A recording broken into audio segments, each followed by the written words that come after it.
1519년 겨울, 전라도 능주.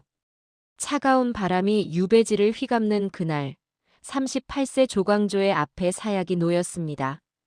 그는 단 한 달 전까지만 해도 왕이 가장 사랑한 신하였습니다. 중종은 그를 아들처럼 아꼈고 그는 왕을 아버지처럼 따랐습니다. 하지만 지금 그 왕이 보낸 사약을 마주한 순간에도 조광조의 눈빛은 흔들리지 않았습니다. 애휴여의 부모 사랑하듯 임금을 사랑했노라. 죽음 앞에서도 변하지 않은 한 남자의 충정. 그 마지막 한마디 뒤에 숨겨진 이야기를 지금부터 시작합니다. 조광조는 조선 역사상 가장 빠르게 권력의 중심에 올랐던 인물입니다. 하지만 그만큼 빠르게 무너졌습니다. 4년. 그가 중종을 만나 개혁의 꿈을 펼치고 그 꿈이 산산이 부서지기까지 걸린 시간은 단 4년이었습니다. 여러분은 이 짧은 시간 동안 무슨 일이 벌어졌을지 상상이 되시나요? 한 사람의 순수한 신념이 어떻게 권력의 칼날에 베어졌는지, 왕의 사랑이 어떻게 죽음의 명령으로 바뀌었는지를 지금부터 하나씩 들여다보겠습니다. 조광조의 이야기는 단순한 정치적 실패의 기록이 아닙니다. 이것은 한 인간이 끝까지 지키려 했던 원칙과 사랑에 관한 이야기입니다. 그가 사약을 받는 순간까지도 왕을 원망하지 않았던 이유는 무엇이었을까요? 그의 마지막 시 한 편이 500년이 지난 지금까지도 우리의 가슴을 울리는 이유는 무엇일까요? 지금부터 조광조의 삶을 관통하는 7가지 결정적 순간을 함께 따라가 보겠습니다. 그의 선택과 신념, 그리고 비극적 결말이 오늘 우리에게 어떤 메시지를 남기는지 함께 확인해 보시죠. 1482년 한양에서 태어난 조광조는 어려서부터 남달랐습니다. 하지만 그가 살던 시대는 조선 건국 100년이 지난 혼란기였습니다. 연산군의 폭정이 끝나고 중종 반정이 일어난 직후 조선은 방향을 잃고 흔들리고 있었습니다. 훈구파 공신들은 자신들의 공로만 내세우며 권력을 독점했고 백성들의 삶은 피폐해져 갔습니다. 과거 시험은 형식적인 문장력만 따졌고 진정한 학문과 도덕은 뒷전이었습니다. 이런 시대 속에서 젊은 조광조는 깊은 고민에 빠졌습니다. 과연 이것이 선비가 추구해야 할 학문인가? 나라를 바로 세우는 길은 무엇인가? 그의 마음속에는 혼란과 절망이 가득했습니다. 중종실록 10년 6월 조에는 이렇게 기록되어 있습니다. 조광조는 어려서부터 학문의 뜻을 두어 과거를 위한 글이 아닌 성현의 도를 배우기를 좋아했다. 이 기록이 남겨진 당시 조선의 선비들은 대부분 과거 급제만을 목표로 삼았습니다. 시부와 책문을 달달 외우고 형식적인 문장 실력만 갈고 닦는 것이 일반적이었습니다. 하지만 조광조는 달랐습니다. 그는 진정한 학문, 즉 성리학의 본질을 추구했습니다. 20대 초반 조광조는 운명적인 스승을 만나게 됩니다. 바로 김굉필입니다. 김굉필은 조선 성리학의 거장으로 무오사화 때 화를 입었지만 학문의 순수함만큼은 누구보다 지켰던 인물입니다. 조광조는 김굉필 문화에서 소학과 대학을 깊이 있게 공부했습니다. 특히 수기치인, 즉 자신을 닫고 나서 남을 다스린다는 원칙에 깊이 공감했습니다. 그는 깨달았습니다. 나라가 바르게 서려면 사람들이 먼저 바로 서야 한다. 그리고 그 시작은 바로 나 자신이다. 이 깨달음은 조광조의 평생을 관통하는 신념이 됩니다. 오늘날 우리 사회에서도 형식과 실질의 괴리는 여전히 존재합니다. 스펙을 쌓기 위한 공부와 진정한 배움의 차이, 권력을 얻기 위한 정치와 백성을 위한 정치의 차이. 조광조가 20대에 고민했던 이 질문은 지금도 유효합니다. 나는 무엇을 위해 이 일을 하는가? 형식을 따르는가, 본질을 추구하는가? 그의 선택은 분명했습니다. 본질. 그것도 타협 없는 본질이었습니다. 1510년 28세의 조광조는 과거에 급제합니다. 하지만 그는 급제 이후에도 관직보다 학문을 우선했습니다. 당시 성균관 유생들 사이에서는 조광조를 중심으로 한 학습 모임이 형성되었습니다. 이들은 매일 아침 일찍 모여 소학을 함께 읽고 토론했습니다. 어느 날 한 유생이 조광조에게 물었습니다. 조형은 이미 과거에 급제했는데 왜 아직도 이렇게 학문에 매달리십니까? 조광조는 조용히 답했습니다. 과거는 벼슬을 얻기 위한 문일 뿐입니다. 하지만 학문은 사람이 사람다워지는 길입니다. 벼슬은 언젠가 끝나지만 학문은 평생 계속되어야 합니다. 이 말은 당시 유생들 사이에서 크게 회자되었습니다. 조광조의 명성은 점점 높아졌고 그를 따르는 젊은 선비들이 늘어났습니다. 이들은 훗날 기묘명현이라 불리며 조선 성리학의 중심축이 됩니다. 1515년 조광조는 사헌부 지평에 임명됩니다. 33세의 나이였습니다. 그리고 바로 이 시기 그는 평생의 운명을 결정짓는 만남을 갖게 됩니다. 조선의 11대 왕 중종과의 만남이었습니다. 사랑하는 여러분, 이 장면이 우리에게 남기는 의미를 함께 되새겨볼까요? 조광조는 출세를 위해 학문을 하지 않았습니다. 그는 진정한 도를 깨닫기 위해 그리고 그 도로 세상을 바르게 하기 위해 공부했습니다. 중종실록이 그를 성현의 도를 배우기를 좋아했다고 기록한 이유가 여기에 있습니다. 이 순수한 신념은 훗날 그를 권력의 중심으로 이끌었지만 동시에 죽음으로 몰아넣는 원인이 되기도 합니다. 오늘 우리는 이 장면에서 묻게 됩니다. 나는 무엇을 위해 이 길을 가고 있는가? 형식인가, 본질인가? 조광조의 선택은 분명했고 그 선택은 그의 삶 전체를 관통했습니다.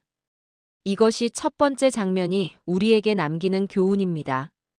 조광조의 순수한 신념은 곧 조선 최고 권력자의 눈에 들게 됩니다. 중종은 이 젊은 선비에게서 무엇을 보았을까요? 그리고 이 만남은 조선 역사를 어떻게 바꾸게 될까요? 다음 장면에서 그 운명적 순간을 함께 확인해 보겠습니다.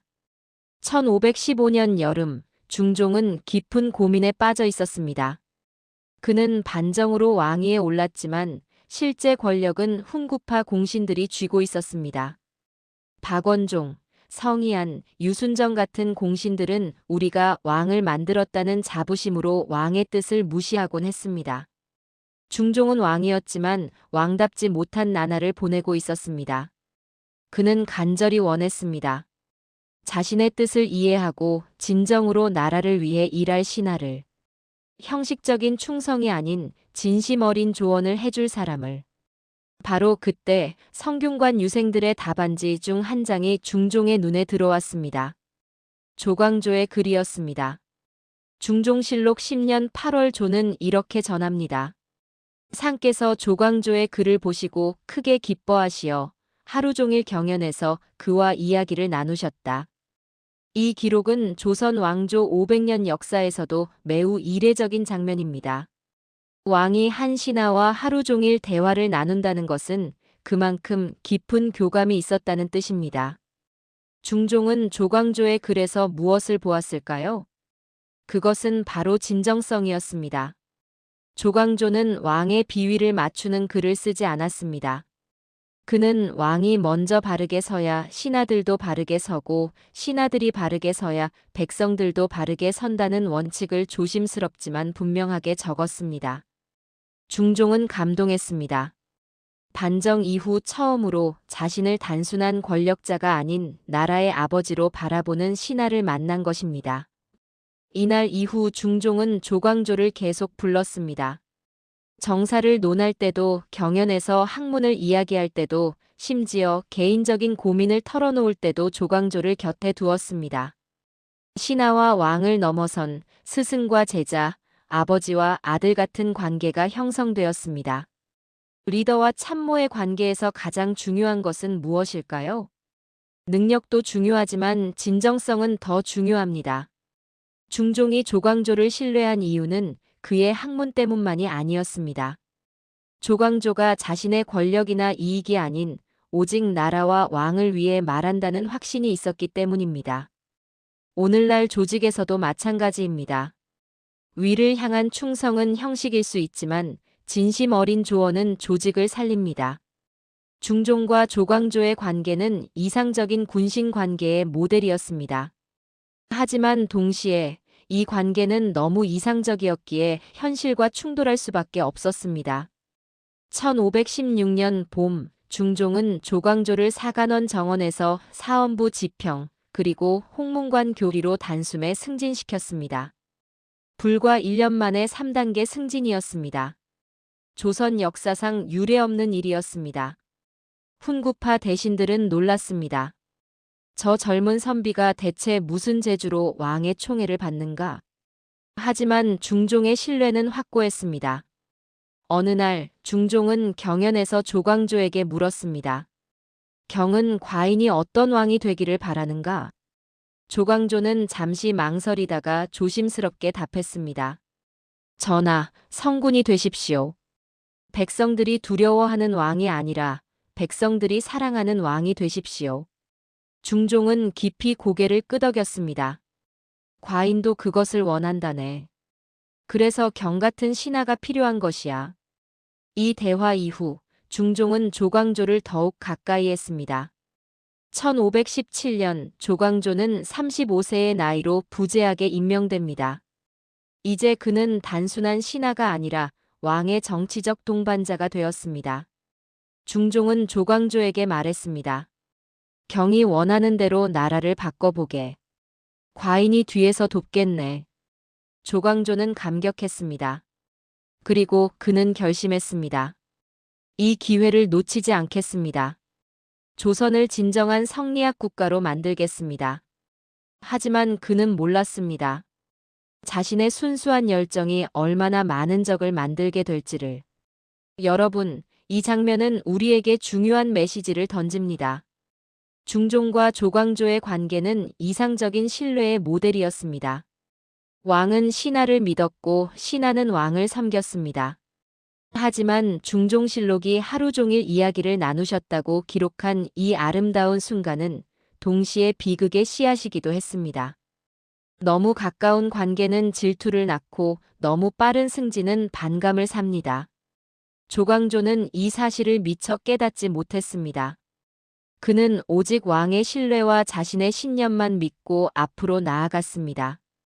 이것이 두 번째 장면이 남기는 교훈입니다. 좋은 관계도 지혜롭게 관리해야 한다는 것. 왕의 절대적 신뢰를 얻은 조광조는 이제 본격적인 개혁에 나섭니다.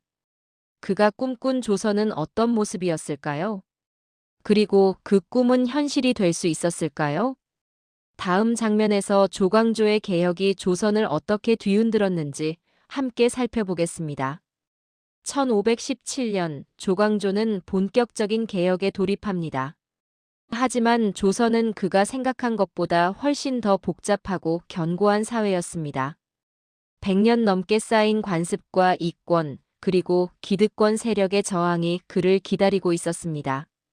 조광조가 가장 먼저 공격한 것은 소격서였습니다. 소격서는 하늘의 제사를 지내는 국가기관이었습니다. 하지만 조광조는 이것을 미신이라고 규정했습니다. 하늘의 제사를 지낸다고 나라가 바로 서는가? 사람이 바로 서야 나라가 바로 선다. 이 발언은 조선 사회에 충격을 주었습니다. 소격서는 단순한 제사기관이 아니었습니다. 그곳에는 수많은 관리가 배치되어 있었고 막대한 예산이 투입되었으며 왕실과 귀족들의 이해관계가 얽혀 있었습니다. 중종실록 12년 11월 조는 이렇게 기록합니다. 조광조가 상소하여 말하기를 소격서는 미신의 근원이니 폐지해야 한다고 하였다.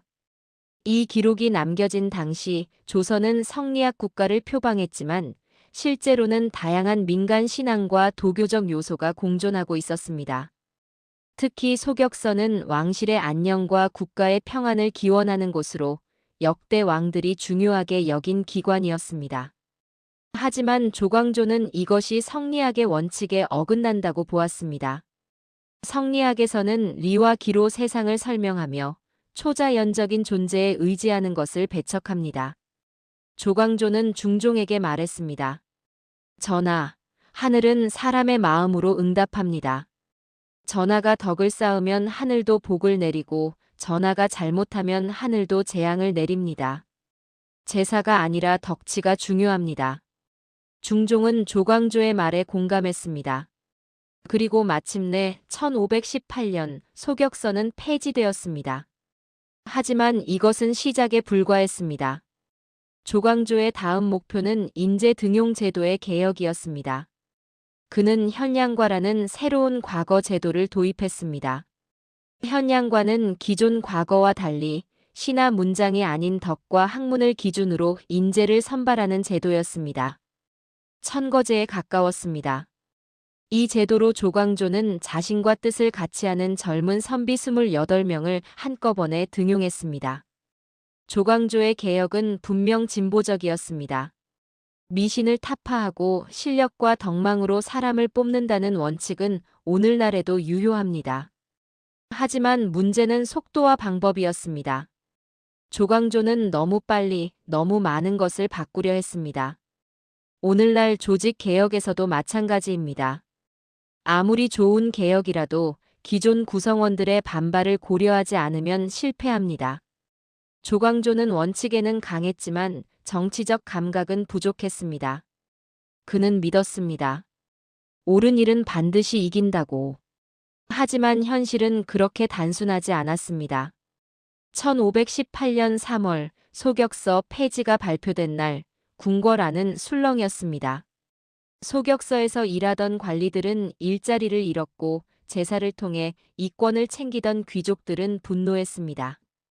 한 원로 대신이 중종에게 아뢰었습니다. 전하, 조광조는 너무 급진적입니다. 소격서는 선왕들께서 세우신 기관인데 이를 미신이라 폄하하는 것은 선왕을 모독하는 것입니다. 하지만 중종은 조광조를 믿었습니다. 짐이 보기에 조광조의 말이 옳다. 선왕들도 미신을 좋아하셨을 리 없다. 소격서 폐지 이후 조광조는 더욱 과감하게 나아갔습니다. 같은 해 11월 현량과 시험이 실시되었습니다. 당시 조선의 기존 과거 제도는 훈구파들이 장악하고 있었습니다. 그들의 자제들이 과거에 급제하고 다시 권력을 대물림하는 구조였습니다. 하지만 현량과는 달랐습니다. 지방의 가난한 선비들도 학문은 있지만 연줄이 없던 유생들도 천거를 통해 관직에 나갈 수 있게 되었습니다. 조광조와 뜻을 같이 하는 젊은 선비 28명이 한꺼번에 등용되었습니다.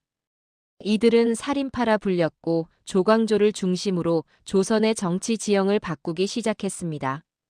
한 살인파 신하가 조광조에게 말했습니다. 선배님, 드디어 우리가 꿈꾸던 세상이 열리고 있습니다. 조광조는 조용히 미소 지었습니다. 아직 시작일 뿐이네. 앞으로 해야 할 일이 훨씬 더 많아. 하지만 그는 몰랐습니다. 자신이 만든 변화가 얼마나 많은 사람들의 분노를 사고 있는지를. 궁궐 밖 훈구파 대신들의 저택에서는 비밀 회의가 열리고 있었습니다. 조광조를 그냥 두면 우리가 다 죽는다. 하지만 왕이 저렇게 신임하는데 어떻게 하겠나? 방법이 있다. 왕의 마음을 돌리면 된다. 폭풍전야였습니다. 여러분, 이 장면이 우리에게 말하는 바는 분명합니다. 조광조의 개혁은 방향은 옳았지만 속도는 너무 빨랐습니다.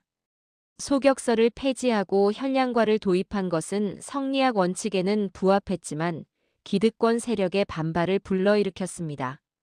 중종실록이 소격서는 미신의 근원이라고 기록한 조광조의 발언은 당시로서는 매우 혁명적이었습니다. 하지만 혁명은 항상 반혁명을 낳습니다. 오늘 우리는 이 장면에서 배웁니다. 옳은 일도 지혜롭게 추진해야 한다는 것을.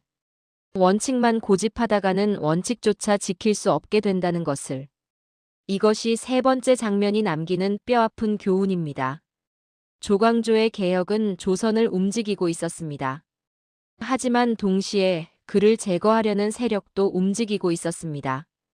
다음 장면에서는 조광조가 건드린 가장 위험한 영역을 살펴보겠습니다. 바로 훈구파 공신들의 심장, 위훈 삭제 요구였습니다. 1519년 초 조광조는 조선 정치의 가장 민감한 영역에 손을 댑니다. 바로 공신제도였습니다. 중종 반정 당시 117명의 공신이 책봉되었습니다. 이들은 전국 공신이라는 칭호를 받았고 막대한 토지와 노비 그리고 세습 특권을 누렸습니다. 하지만 조광조는 의문을 품었습니다. 정말 117명 모두가 반정에 공을 세웠는가? 그는 조사에 착수했고 놀라운 사실을 발견했습니다. 117명 중 상당수는 실제로 반정에 참여하지도 않았고 일부는 단지 권력자의 친인척이라는 이유만으로 공신이 되어 있었습니다. 조광조는 중종에게 아뢰었습니다. 전하, 거짓 공신들이 진짜 공신들의 명예를 더럽히고 있습니다. 이들의 칭호를 박탈해야 합니다. 이것은 선전포고나 다름없었습니다. 중종실록 14년 9월 조는 이렇게 전합니다. 조광조가 상소하여 위운 76명의 공신 칭호를 삭제할 것을 청하였다. 이 기록이 남겨진 순간은 조광조 인생의 분기점이었습니다. 공신제도는 조선 정치의 핵심 권력 구조였습니다. 공신이 되면 본인뿐 아니라 자손 대대로 특권을 누릴 수 있었습니다. 과거 시험 면제, 토지 하사, 관직 보장 등이 주어졌습니다. 특히 중종 반정 공신들은 우리가 중종을 왕으로 만들었다는 자부심이 강했습니다. 그들에게 공신 칭호는 단순한 명예가 아니라 권력의 원천이자 정체성 그 자체였습니다. 조광조가 76명의 공신 칭호를 삭제하라고 요구한 것은 이들의 존재 자체를 부정하는 것이었습니다. 중종은 고민에 빠졌습니다. 한편으로는 조광조의 말이 옳다고 생각했습니다. 실제로 공이 없는데 공신이 된 사람들이 있었으니까요. 하지만 다른 한편으로는 자신을 왕위에 올려준 사람들을 배신하는 것 같아 마음이 불편했습니다. 결국 중종은 절충안을 택했습니다. 76명 전부는 아니고 그중 일부인 26명만 삭제했습니다. 하지만 이미 불은 지펴졌습니다. 훈구파 공신들은 분노했습니다. 조광조가 우리를 모두 죽이려 한다. 기득권 개혁은 모든 시대의 난제입니다. 기득권은 단순한 이익 집단이 아니라 현 체제를 떠받치는 기둥이기도 합니다. 조광조는 원칙적으로 옳았습니다. 거짓 공신은 당연히 삭제되어야 합니다. 하지만 정치적으로는 너무 위험한 선택이었습니다. 오늘날에도 마찬가지입니다. 부패한 기득권을 청산하려는 개혁가는 항상 강력한 반발에 직면합니다. 조광조의 실수는 적을 너무 많이, 너무 빨리 만든 것이었습니다. 소격서 폐지로 종교 세력을, 현량과로 기존 과거 세력을, 그리고 이제 위운 삭제로 공신 세력까지 적으로 돌렸습니다. 그는 혼자였습니다. 왕의 신임만 믿고 싸우는 고독한 개혁가였습니다. 1519년 10월 궁궐밖 한 대신의 저택. 남곤, 심정, 홍경주 등 훈구파 핵심 인물들이 모였습니다. 남곤이 조용히 말했습니다. 조광조는 선을 넘었소. 우리 공신의 명예를 짓밟았소. 이제 우리가 살기 위해서는 그를 제거해야 하오. 심정이 고개를 끄덕였습니다. 하지만 왕이 저렇게 신임하는데 어찌하겠소? 홍경주가 차갑게 웃었습니다. 왕의 마음을 돌리면 되지 않겠소? 조광조가 역모를 꾀한다는 증거를 만들면 됩니다. 증거를 만든다고? 그렇소. 벌레 글씨라고 들어보셨소? 남곤과 심정이 서로 얼굴을 마주 보았습니다. 홍경주가 계속 말했습니다. 궁궐 나무에 꿀을 바르고 벌레가 먹어 들어가게 하면 글자가 생깁니다. 그 글자로 조씨가 왕이 된다는 문구를 만드는 겁니다. 그것이 과연 먹히겠소? 왕은 지금 불안합니다.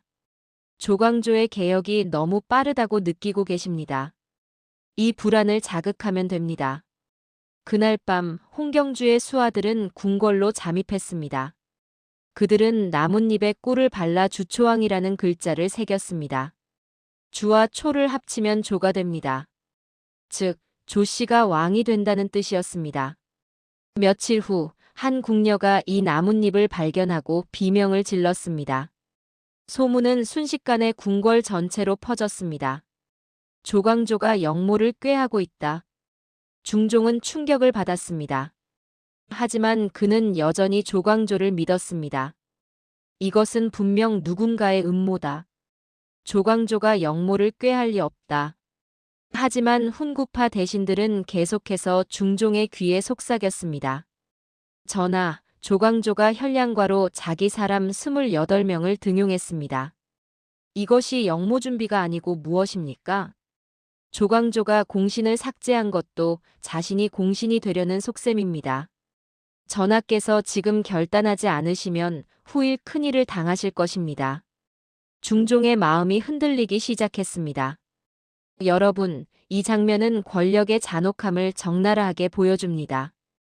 조광조는 정의를 위해 싸웠지만 그가 맞서 싸운 기득권 세력은 생존을 위해 싸웠습니다. 생존을 위한 싸움은 정의를 위한 싸움보다 더 절박하고 더 잔인합니다. 중종실록이 위훈 76명의 공신 칭호를 삭제할 것을 청하였다고 기록한 이 순간은 조광조의 운명이 결정된 순간이었습니다. 그는 너무 멀리 갔습니다. 아니, 너무 빨리 갔습니다. 오늘 우리는 이 장면에서 배웁니다. 정의도 전략이 필요하다는 것을. 적을 만들 때는 신중해야 한다는 것을. 이것이 네 번째 장면이 남기는 뼈아픈 메시지입니다. 훈구파의 음모는 완벽하게 작동하기 시작했습니다.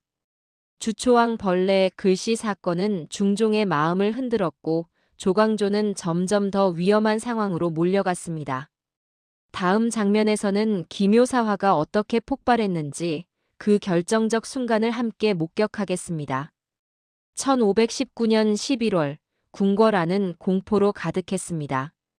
조광조가 영모를 꾀하고 있다는 소문이 삽시간에 퍼졌습니다. 벌레가 먹어 들어간 나뭇잎의 글씨 주초왕이 증거로 제시되었습니다. 하지만 이것은 명백한 조작이었습니다. 중종도 처음에는 의심했습니다. 그러나 훈구파 대신들의 끊임없는 압박과 궁궐 안팎의 불안한 분위기 속에서 중종의 마음은 점점 흔들렸습니다. 더 큰 문제는 중종 자신도 불안해하고 있었다는 점입니다. 조광조의 개혁은 너무 빨랐고 너무 급진적이었습니다. 왕조차도 통제할 수 없을 만큼 변화의 속도가 빨라지고 있었습니다. 중종은 생각했습니다. 내가 조광조를 너무 믿은 것은 아닐까? 그가 정말 왕위를 노리는 것은 아닐까? 합리적인 의심이 아니라 공포에서 비롯된 의심이었습니다. 중종실록 14년 11월 15일 조는 이렇게 기록합니다. 좌의정 남곤과 이조판서 심정 등이 입궐하여 조광조 등을 체포할 것을 청하니 상이 이를 허락하였다. 이 기록은 조광조의 몰락이 공식적으로 시작된 순간입니다. 중요한 점은 중종이 허락하였다는 부분입니다. 중종은 끝까지 조광조를 보호하려 했지만 결국 압박에 굴복했습니다. 당시 조선의 정치 구조에서 왕은 절대 권력자였지만 동시에 신하들의 합의를 무시할 수 없었습니다. 특히 중종은 반정으로 왕이 된 만큼 공신들의 눈치를 볼 수밖에 없었습니다. 남곤과 심정은 중종에게 계속 압박했습니다. 전하, 조광조를 지금 제거하지 않으면 전하의 왕위가 위험합니다. 현양과로 등용된 28명이 모두 조광조의 사람입니다. 이들이 힘을 합치면 전하를 폐위시킬 수도 있습니다. 이 말들은 사실이 아니었습니다. 하지만 중종의 불안을 자극하기에는 충분했습니다. 결국 1519년 11월 15일 중종은 조광조와 그의 동료들을 체포하라는 명을 내렸습니다. 기묘사화가 시작된 것입니다. 권력의 세계에서 가장 무서운 것은 물리적 힘이 아니라 심리적 공포입니다. 훈구파는 조광조를 물리적으로 공격하지 않았습니다. 대신 중종의 마음속에 공포를 심었습니다. 조광조가 당신을 배신할 것이다라는 공포를. 이 공포는 이성을 마비시키고 판단력을 흐리게 만들었습니다. 오늘날 조직에서도 마찬가지입니다. 누군가를 제거하려는 세력은 직접 공격하지 않습니다. 대신 리더의 의심을 부추기고 불안을 확대시킵니다.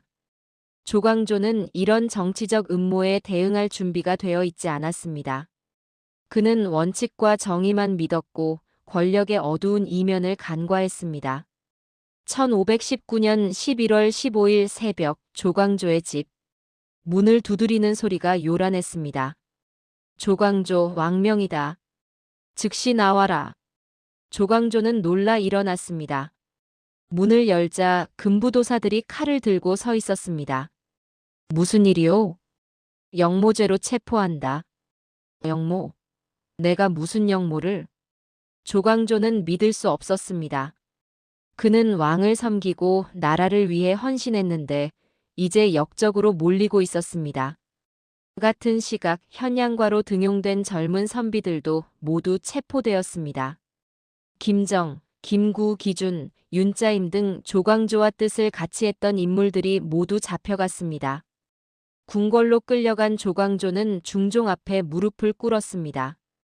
중종은 조광조를 보지 못하고 고개를 돌렸습니다. 남곤이 나서서 말했습니다. 조광조, 내가 영모를 꾀한 증거가 있다. 궁궐 나무에 주초왕이라는 글자가 새겨져 있었다. 이것이 무엇을 의미하는지 모르겠는가? 조광조는 차분하게 대답했습니다. 그것은 누군가의 음모입니다. 저는 전하를 섬기는 것 외에 다른 생각을 품은 적이 없습니다. 변명은 그만하라. 내가 현량과로 자기 사람들을 등용한 것도 공신을 삭제한 것도 모두 영모를 위한 준비였다. 조광조는 억울했지만 말을 이을 수 없었습니다. 중종은 여전히 고개를 돌린 채였습니다. 조광조는 왕을 바라보며 간절히 말했습니다.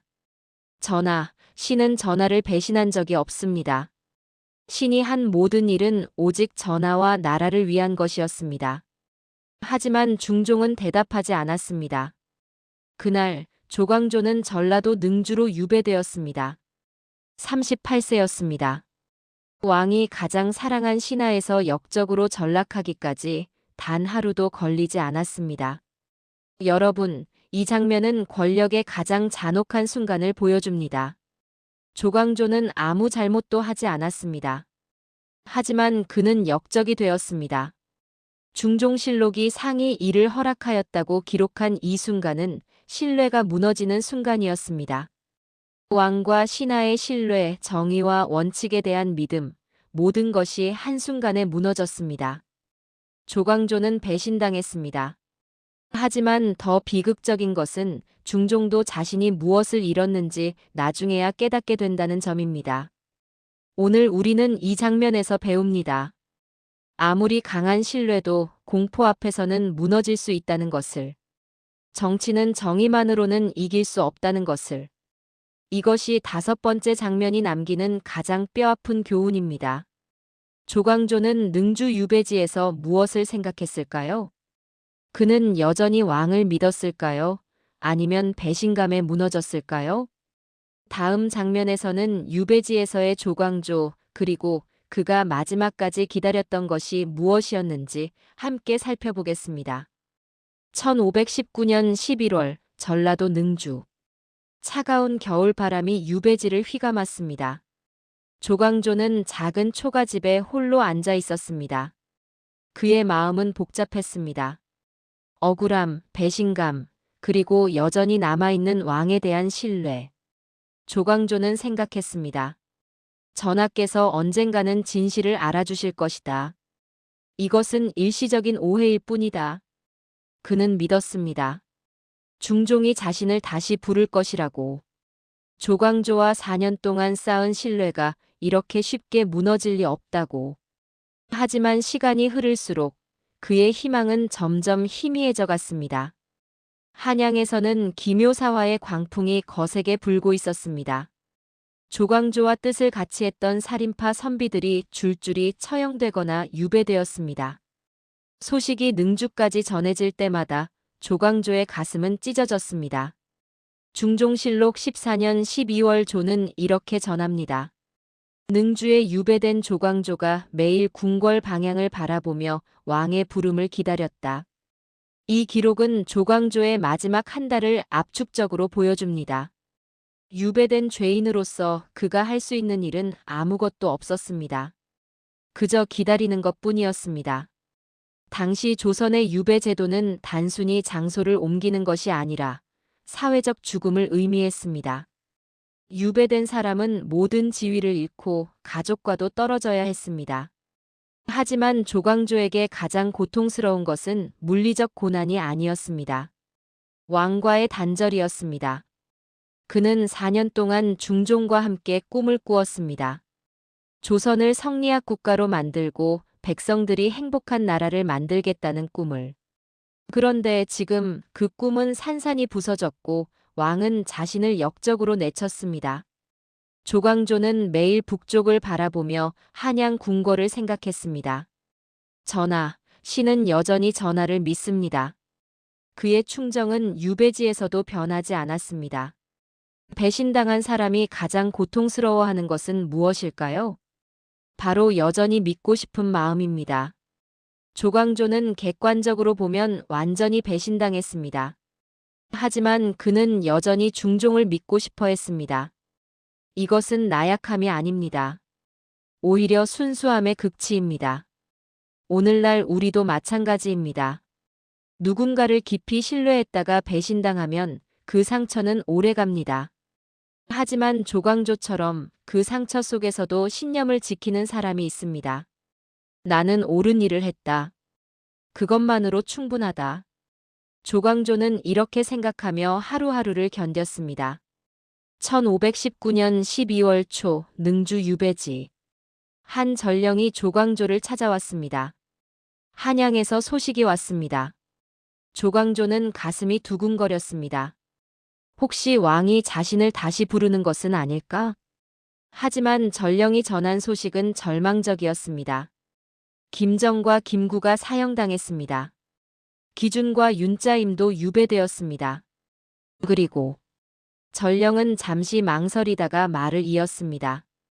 한양에서는 조광조 선생님을 사형시켜야 한다는 목소리가 높습니다. 조광조는 조용히 고개를 끄덕였습니다. 그렇군. 그는 알았습니다. 자신의 시간이 얼마 남지 않았다는 것을. 그날 밤 조광조는 잠을 이루지 못했습니다. 그는 창밖을 바라보며 생각했습니다. 내가 잘못한 것은 무엇인가? 나라를 위해, 왕을 위해 헌신한 것이 잘못인가? 아니었습니다. 그가 잘못한 것은 없었습니다. 다만 너무 순수했고 너무 빨랐을 뿐이었습니다. 며칠 후 또 다른 소식이 전해졌습니다. 좌의정 남곤과 이조판서 심정이 왕에게 계속 조광조의 사형을 요구하고 있습니다. 조광조는 쓴웃음을 지었습니다. 남곤마저. 남곤은 조광조와 같은 살인파 출신이었습니다. 그는 과거에 조광조를 지지하기도 했습니다. 하지만 권력 앞에서 남곤은 변했고 지금은 조광조를 제거하려는 선봉에 서 있었습니다. 조광조는 깨달았습니다. 더 이상 기다릴 것이 없다는 것을. 왕의 마음은 돌아오지 않을 것이라는 것을. 1519년 12월 16일 금부도사가 능주에 도착했습니다. 그의 손에는 차갑게 얼어붙은 사약 한 잔이 들려 있었습니다. 여러분, 이 장면은 인간의 충정이 얼마나 순수하고 또 얼마나 비극적일 수 있는지 보여줍니다. 조광조는 유배지에서도 왕을 원망하지 않았습니다. 중종실록이 왕의 부름을 기다렸다고 기록한 이 순간은 그의 충정이 얼마나 깊었는지를 증명합니다. 하지만 그 기다림은 헛된 것이었습니다. 왕은 그를 부르지 않았고 대신 사약을 보냈습니다. 오늘 우리는 이 장면에서 묻게 됩니다. 순수함은 세상을 바꿀 수 있을까? 아니면 세상에 의해 짓밟힐 뿐일까? 조광조의 대답은 명확합니다. 순수함은 짓밟히더라도 그 가치는 사라지지 않는다. 이것이 6번째 장면이 남기는 메시지입니다. 마침내 그 순간이 왔습니다. 금부도사의 손에 들린 사약. 죽음을 앞둔 조광조는 무슨 생각을 했을까요? 그리고 그가 마지막으로 남긴 시는 어떤 의미를 담고 있을까요? 다음 장면에서 조광조의 마지막 순간을 함께 목격하겠습니다. 1519년 12월 16일 능주 유배지. 겨울 해가 서쪽으로 기울고 있었습니다. 금부도사가 조광조 앞에 사약을 놓았습니다. 조광조는 38세였습니다. 4년 전만 해도 그는 왕이 가장 사랑한 신하였고 조선을 바꿀 개혁가였습니다. 하지만 지금 그는 역적으로 몰려 사약을 받는 죄인이었습니다. 금부도사가 조용히 말했습니다. 조광조 왕명이다. 사약을 받아라. 조광조는 천천히 고개를 끄덕였습니다. 그의 얼굴에는 놀라움도 분노도 없었습니다. 다만 깊은 슬픔과 그리고 여전히 남아있는 충정만이 보였습니다. 그는 사약을 받기 전에 마지막으로 시 한 편을 쓰기를 청했습니다. 금부도사는 허락했습니다. 조광조는 붓을 들었습니다. 그의 손은 떨리지 않았습니다. 중종실록 14년 12월 16일 조는 이렇게 기록합니다. 조광조가 사약을 받기 전에 시를 남겼으니 애휴여의 부모 사랑하듯 임금을 사랑했노라고 하였다. 이 기록은 조광조가 남긴 절명시의 첫 구절입니다. 절명시는 죽음을 앞둔 사람이 마지막으로 남기는 시입니다. 보통 억울함을 토로하거나 원한을 표현하는 경우가 많습니다. 하지만 조광조의 절명시는 달랐습니다. 그는 원망 대신 사랑을 노래했습니다. 애휴여의 부모 사랑하듯 임금을 사랑했노라. 우휴여우 집안 걱정하듯 나라를 걱정했노라. 이 시는 조광조의 일생을 관통하는 정신을 압축적으로 보여줍니다. 그는 끝까지 중종을 원망하지 않았습니다. 오히려 어버이처럼 사랑했다고 고백했습니다. 이것은 단순한 충성의 표현이 아닙니다. 이것은 한 인간이 평생 지켜온 신념의 마지막 선언이었습니다. 당시 한양에서는 아이러니한 일이 벌어지고 있었습니다. 조광조의 사형을 가장 강력하게 요구했던 남곤이 마지막 순간에는 오히려 조광조를 살리려 애썼습니다. 남곤은 중종에게 아뢰었습니다. 전하, 조광조를 그냥 유배시키시면 됩니다. 굳이 사형까지는.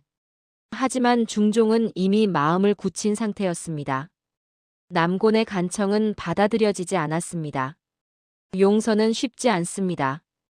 특히 배신당한 사람이 배신한 사람을 용서하는 것은 거의 불가능에 가깝습니다. 하지만 조광조는 해냈습니다. 그는 중종을 용서했고 심지어 여전히 사랑한다고 고백했습니다. 이것은 약함이 아닙니다. 이것은 인간이 도달할 수 있는 가장 높은 경지입니다. 오늘날 우리는 쉽게 원망하고 쉽게 증오합니다. 누군가 우리를 배신하면 그 사람을 평생적으로 여깁니다. 하지만 조광조는 다른 길을 택했습니다.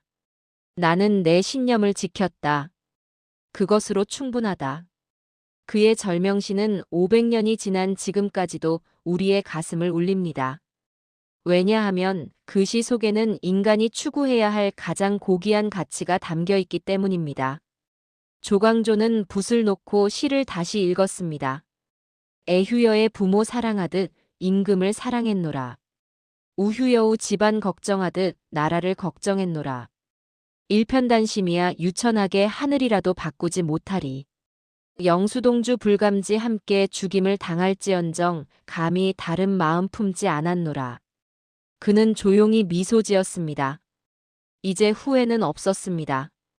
그는 자신이 옳은 길을 걸었다고 확신했습니다. 비록 그 길의 끝이 죽음이라 할지라도. 금부도사가 다시 말했습니다. 조광조, 이제 시간이다. 조광조는 고개를 끄덕이고 사약 잔을 들었습니다. 그 순간 그의 머릿속에는 지난 4년의 기억이 스쳐 지나갔습니다. 중종과 처음 만난 날. 왕이 자신의 글을 읽고 감동하던 그 모습. 함께 나라의 미래를 그리던 밤들.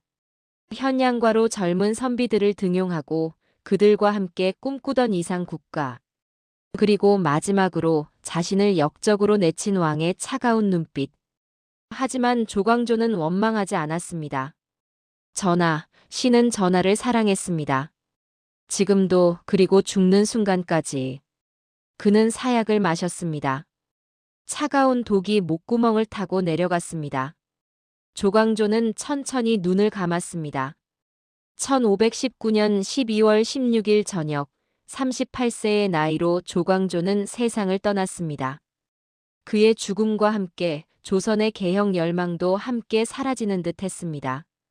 하지만 역사는 증명합니다. 조광조의 정신은 죽지 않았다는 것을. 사랑하는 여러분, 이 마지막 장면이 우리에게 남기는 메시지는 분명합니다. 조광조는 죽었지만 그의 정신은 살아남았습니다. 중종실록이 부모 사랑하듯 임금을 사랑했노라고 기록한 이 절명시는 조선 역사상 가장 아름답고 가장 슬픈 고백입니다. 그는 배신당했지만 배신하지 않았고 버림받았지만 버리지 않았습니다.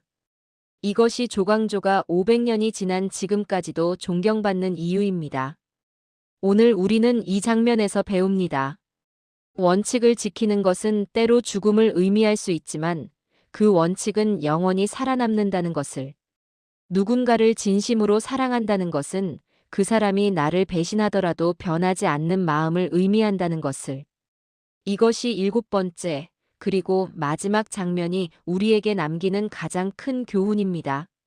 조광조의 죽음 이후 조선은 어떻게 변했을까요? 그의 개혁은 완전히 사라졌을까요? 아니면 다른 형태로 살아남았을까요? 이제 전체 이야기를 관통하는 통합 메시지를 함께 정리해 보겠습니다. 여러분, 우리는 지금까지 조광조의 삶을 관통하는 7가지 결정적 순간을 함께 걸어왔습니다. 천재 청년의 등장에서부터 왕과의 운명적 만남, 그리고 개혁과 좌절, 마지막으로 죽음에 이르기까지. 이 7장면은 서로 떨어져 있는 이야기가 아닙니다. 오히려 하나의 축을 중심으로 연결되어 있습니다. 그 축은 바로 순수한 신념입니다. 조광조는 처음부터 끝까지 단 한순간도 자신의 신념을 버리지 않았습니다. 성리학의 이상을 믿었고 왕을 사랑했으며 나라를 걱정했습니다. 중종실록과 수많은 역사 기록들은 이 사실을 한결같이 증언합니다. 조광조는 자신의 이익이 아닌 나라의 이익을 위해 살았다. 하지만 그의 순수함은 동시에 약점이기도 했습니다.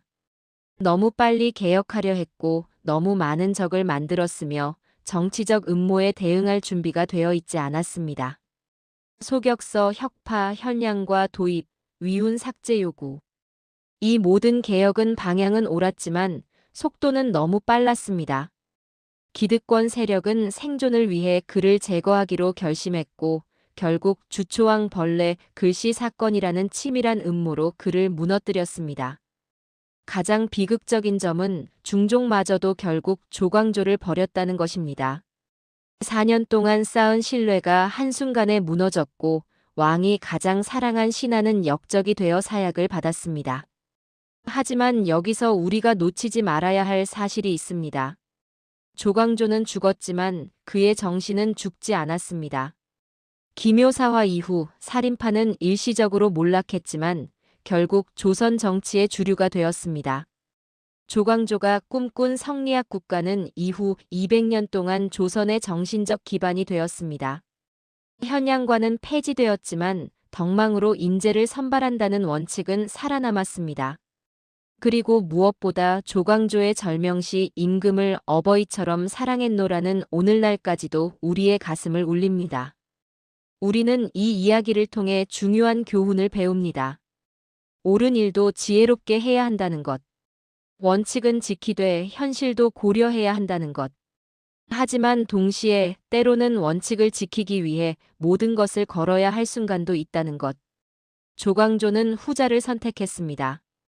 그리고 그의 선택은 500년이 지난 지금도 의미를 잃지 않습니다. 지금까지 조광조의 삶을 관통하는 7가지 장면을 함께 살펴보았습니다. 천재 청년이 왕을 만나 꿈을 펼치고 개혁을 시도하다가 기득권과 충돌하고 결국 음모에 희생되어 죽음을 맞이하기까지. 이 이야기는 단순한 정치적 실패의 기록이 아닙니다. 이것은 한 인간이 신념을 지키기 위해 모든 것을 걸었던, 그리고 마지막 순간까지 그 신념을 포기하지 않았던 숭고한 기록입니다. 조광조가 남긴 절명시는 오늘날에도 여전히 의미가 있습니다. 애휴여의 부모 사랑하듯 임금을 사랑했노라. 이 한 구절은 우리에게 묻습니다. 당신은 무엇을 위해 살고 있는가? 그리고 그것을 위해 얼마나 헌신할 수 있는가?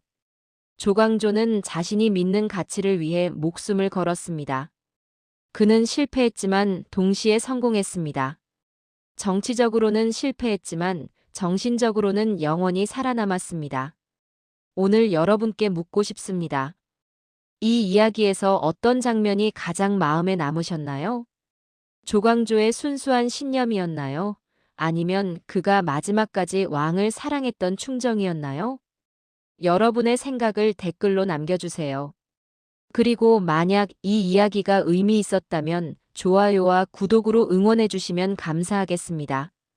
다음에는 또 다른 잊힌 역사 속 인물을 찾아 그들의 삶과 선택이 오늘 우리에게 주는 메시지를 함께 나누고 싶습니다. 역사는 과거가 아닙니다. 역사는 지금 우리가 어떻게 살아야 하는지를 보여주는 거울입니다. 조광조의 이야기를 통해 여러분의 오늘이 조금 더 단단해지고 조금 더 의미 있어지기를 바랍니다.